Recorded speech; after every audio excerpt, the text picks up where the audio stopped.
He's written more than 100 published magazine articles and more than 20 books, including the well-received Kid Control. He's been hired by school districts all over his home state of Texas to teach the staff about how to work with difficult children. I think you'll find what he has to say today to be well worth your time. Please give a warm welcome to Julian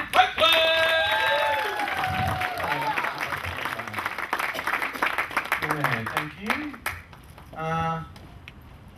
First of all, I am really excited about being a part of this convention. This is going to turn out, I think, to be a revolutionary event, bringing all of us together. I am really, really pleased to be a part of this from the very beginning. So I just want to thank you for putting this on. We've been talking a lot over the phone and over email over the last year, trying to come up with some new ideas, and I think that he has really been very successful. I mean, all the way down to the details, you know? Little gold name tag. I mean, that's just really cool, this little thing. Although I will tell you, it can be a little bit confusing. I've already had to check in a family of 4 from Topeka, Kansas, comp 2 rooms, and fire Matilda from housekeeping. It was so sorry. Let her go. She was really... We're gonna have fun up here today. That's what we're gonna talk about. This is my my book, Kid Control. I wrote this a couple of years ago. Very kind of eye-catching cover. We're going to talk a little bit about some of the things that I've learned over the years as a performer, as a school teacher for 8 years, working with extremely difficult children. I was a behavior specialist, and so I worked with children with autism, children with severe emotional disturbance, and so my specialty was about behavior management. I have a degree, a bachelor's degree in marketing, which is about behavior modification, getting people to do what you want, and then master's degree in education and psychology. So there's a lot of, I realize all my stuff is kind of about trying to influence and persuade people. And so it was very useful as a children's performer.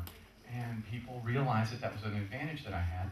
And so I started sharing some of those ideas and finally wanted to put them in my book. So we're going to talk about that today. This is a 2-part talk. The first one is where I'm going to talk about different ways that I have about directing a child's behavior, because I don't believe that you can control children. I think you just sort of direct their behavior. And so we're going to talk about how to do that, some really effective ways of doing that. And then at the end, I would like for you to be thinking of your worst nightmare. Maybe it never happened. Maybe it's just a nightmare. Like, oh my gosh, I'd be so terrified of this happening. For me, as a magician, when I first started performing, my nightmare was, what if they figure out how the trick works? Oh man, I would be so embarrassing. I'd be ruined. And so that was my fear. If you had a fear like that, I would be so terrified if a child did this. I'd be so worried. This is what causes me anxiety before a show. Jot it down on a piece of paper, and then when we get to the end, I'd like to raise your hand. We'll just talk about those things. Kind of put my feet to the fire. Or if you've actually had a situation like, man, I had this very difficult situation, and this is what happened. What do you think I should have done? How should I have handled this?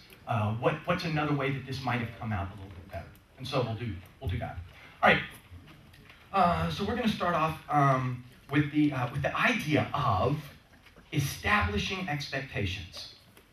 That fundamentally, children want to please the caregivers in their life. The people who are important to them, they want to please those people and make them happy, for the most part. And so what we have to do, I think the biggest problem is when we don't let them know what we want them to do in a very clear way. Because if they know what we want them to do, they'll generally do that.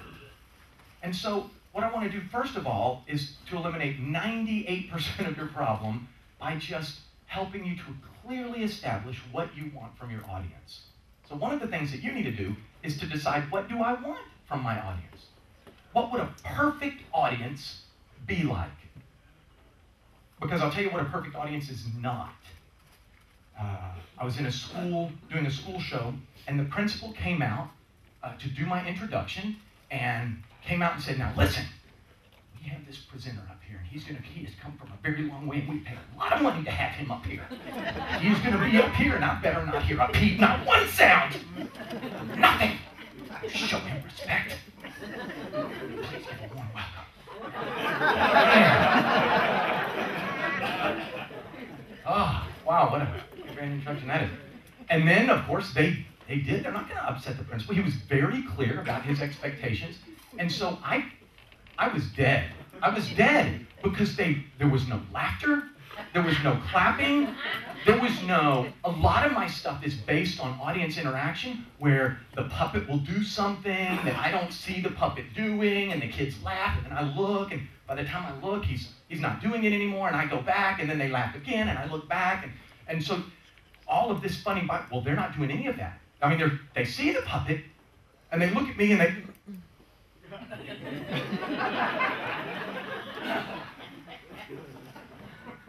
Come on, you know? So think about what you want from your audience so that you have a clear idea about what you want, and then you'll be in a slightly better position to be able to convey that to your audience. Now, there's a couple of ways that you can convey your vision. So the first step is decide what I want from my audience. Do I want them to laugh? Yeah, probably. Do I want them to clap in the middle of the show? Fine. Do I want them to yell and scream at me? What is acceptable humor and what's not? You need to be thinking about these things. Is it okay for them to jump up and raise their hand, or just quietly raise their hand? Think about these things, right? Then there are a couple of ways that we can establish those expectations. The first one is that we can give them a list of rules. If you're going to choose this method, and this is not my method, doesn't mean it's not a good method, it's just not my method. If you're going to use rules, they need to be few, like 1 or 2 or 3. That's it. So few rules. They need to be framed in the positive, as in, I want you to keep your bottoms on the floor, not no standing up in the show. Does everybody get the difference between those two? Okay. So you want to frame it in the positive. In other words, you want to describe the behavior you want to see. Do not describe the behavior that you don't want to see. So you want it to be framed in the positive. You want it to be an encompassing rule. So you don't want to say things like, I like keep your back pockets on the floor, or keep your bottom on the floor. Now that covers no standing, no kicking, because it's kind of hard to kick if your bottom is all the way on the floor, because that means you've got to be usually sitting crisscross. And so it covers a whole lot of issues. Keep your hands to yourself. This is one that I don't always disclose at the beginning, but if I see a problem, and we're going to be talking about how to address problems as they come up, but this is not a problem that arises all the time, but when it does arise, I'll say to the children who are God, I say, keep your hands to yourself.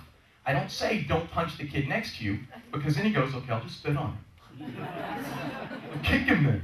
I mean, they're very creative. So describe in very holistic terms, right? And so that's how you should do your rules if you're going to do those rules. Another way is that you can establish expectations.